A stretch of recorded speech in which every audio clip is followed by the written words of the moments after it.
情侶相處乾貨，摸準伴侶敏感點，找準心動時段，感情甜到升溫。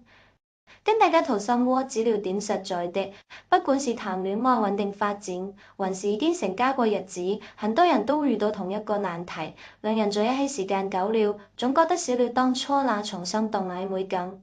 不少人覺得感情變淡是不愛了，其實根本不是，只是渣們根本摸透另一半的身體感知和生理節奏。今天不扯枯燥難懂的專業理論，全是實打實能用上的相處小技巧。伴侶身上舊過一碰就心軟的柔和敏感區，運用最容易心生悸動的時間段，一次性說透，學會這些細的溫柔，2個月以上相處甜度直接翻倍。很多男生對待親密互動總喜歡直來直去，忽略了輕柔觸碰帶來的情緒價值。女生的身體細膩又敏感，每一處柔軟區域都是拉近彼此距離的節點。分寸得當，尊重對方感受的觸碰，不只是提升相處體驗，更是藏在小動作裡的偏愛，能讓另一半實在感受到你的用心。下面9個部位記錄，實操性拉滿。第一個地方是耳朵內側凹陷處，絕大多數人只會把玩耳垂，輕拉輕咬，卻忽略了耳窩這塊寶藏區域。平時靠在一起說悄悄話的時候，不用使勁折騰，用指尖輕輕來回摩挲耳朵內側，或者對着耳窩輕輕吐氣，瞬間就能讓心跳亂掉。動作一定要輕，別用力戳，搭配小聲碎碎念，簡單就能製造滿滿的曖昧氛圍，日常低成本升溫感情的絕佳小細節。第二個是臀部隆起頂端，這塊位置靠近私密處，神經分布多，感知格外清晰。這塊皮膚痛感很低，擁抱依偎的時候可以輕輕揉捏，緩慢輕拍，但一定要盯着對方的反應，力度以放鬆舒服為準，絕對不能使勁按壓。平時從背後抱住對方時，順手揉兩下，滿滿的安全感直接拉滿，會讓女生覺得自己被好好珍視。第三個是肚臍兩側，腰腹這塊皮膚嬌嫩得很，觸碰力度必須放得極輕。手掌貼緊皮膚，圍着肚臍慢慢打圈揉搓，溫熱的掌心貼在腰上，能快速消解緊繃的情緒，循序漸進烘托親密氛圍。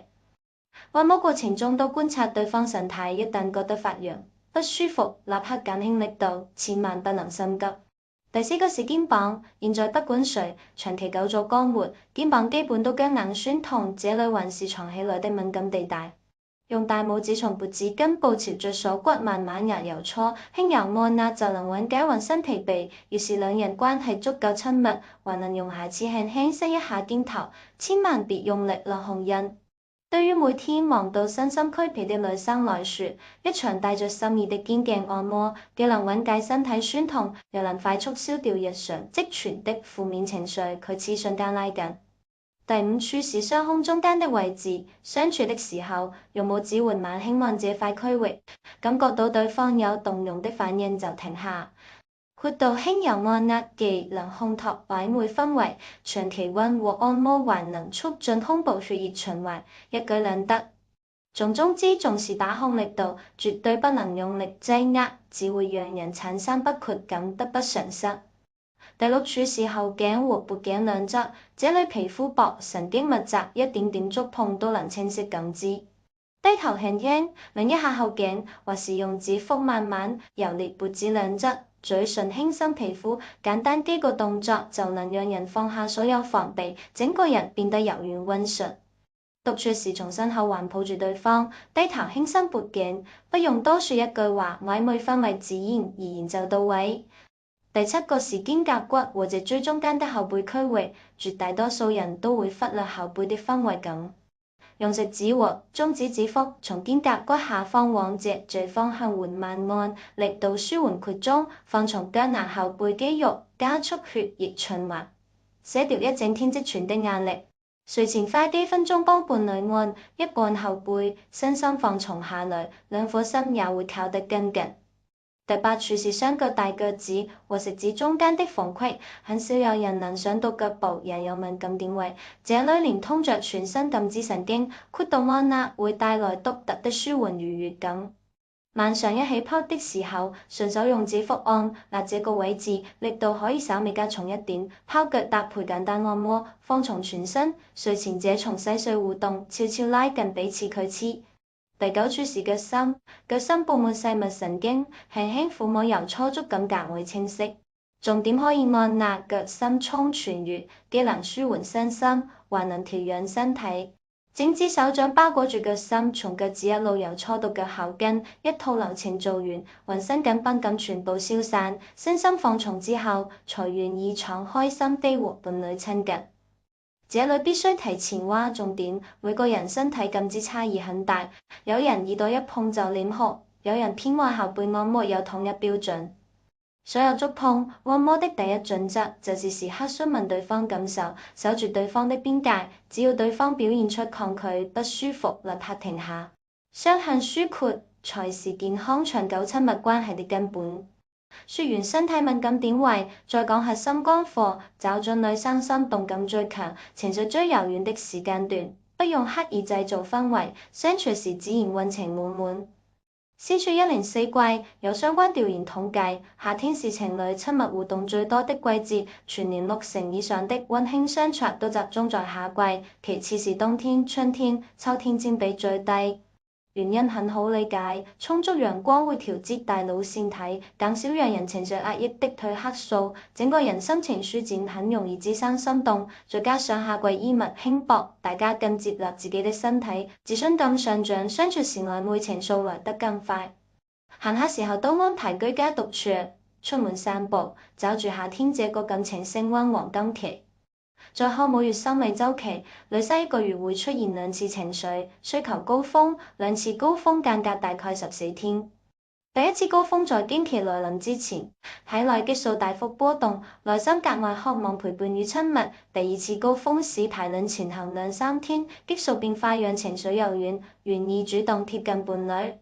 平時多記着伴侶的生理時間，這2個階段多主動陪伴，做做按摩，靜下心談心，感情穩步升溫。另外一定要記錄，經期女生身體虛弱，免疫力差，重點是保暖休養，避免強親密接觸，貼心陪伴遠比其他更重要。放到一整週來看，週6是大部分夫妻情侶公認的最佳相處日子，近一半人都把週6當成2人專屬時間。工作日天天忙工作，處理各重瑣事，週5下班還要收拾家務，只有週6不用早起趕時，一整天時間完全自由，得用慌慌張張，到了晚上先徹底放鬆，配合好好享受2人時光。可以提前簡單規劃，做一頓家常菜，放一部舒緩的電影，打造專屬2人小空間。法官周一剛復工，又還沒從週末狀態調整過來。週3他在工作中斷，瑣事堆積，精力透支，這2天很難有心思經營親密氛圍，多聊天陪伴就足夠。最後細分一天裡的情緒變化，早晚需求差距特別明顯。早上7點左右是雙方興致都偏高的時段，男生清晨雄激素充足，2個人都清閒放鬆，配合簡單溫柔的親密互動。上午9點到11點，女生體內性激素快速回落，男生狀態依舊在線，很容易出現需求不同步的矛盾。中午休會，迎來一天第2個小型情緒高峰，短暫獨處也能增進感情。晚上7點到10點，大多男生興致高漲，女生卻被一天的工作、家務耗盡精力，沒什麼相處心思。等到10點之後，局面反轉，女生卸下疲憊渴望陪伴，男生忙了一天只想休息。這種生理節奏差異特別正常，完全沒必要為此吵架鬧別扭。如果一方有情緒，另一方身心疲憊，千萬別勉強，先靠擁抱、按摩、聊天舒緩情緒，等雙方狀態同步再好好相處，互相遷就包容才是長久之計。掌握敏感區域和心動時間段，再分享幾個落地就能用的小技巧，把理論變成日常甜蜜。第一，打造柔和安靜的獨處環境，點淡淡的香薰，放舒緩輕音樂，隔絕外界打擾，2個人才能徹底放下防備。第二，找住高心動時段，提前規劃週6排卵期，閒日空閒時間，提前處理完瑣事，留出完整2人專屬時間。第三，千萬別忽略前戲和後戲，前期溫柔觸碰，聊天鋪墊情緒，親密結束後擁抱談心安撫情緒，前後兼顧，前後兼顧，才能更走到真正正到真正正到真正正正高真正正正的正自的自自自自正叫我自自及。最後說句真心話，今天分享所有內容，核心從來不是單純追求親密互動，而是幫伴侶互相讀懂彼此，學會包容。長久的感情，離不開對另一半身體、情緒的了解，更離不開不間斷的溝通。相處時大膽說出自己的喜好，主動詢問對方的感受，直白講清楚自己喜歡哪種觸碰，什麼時候想要獨處相伴，有分歧及時溝通，別在心裏存下隔閡。身體感知、生理節奏不分好壞，每個人都有獨屬於自己的習慣，不用照搬別人的相處模板，兩個人慢慢磨合，找到雙方都舒服的模式，才是穩住甜蜜感情、長久相伴的關鍵。感情從來不會一成不變，需要兩個人花心思經營，記住這些溫柔小細節，多一點偏愛，就算是平平淡淡的日常，也能持續擁有心動，兩個人相伴的日子才能一直甜下去。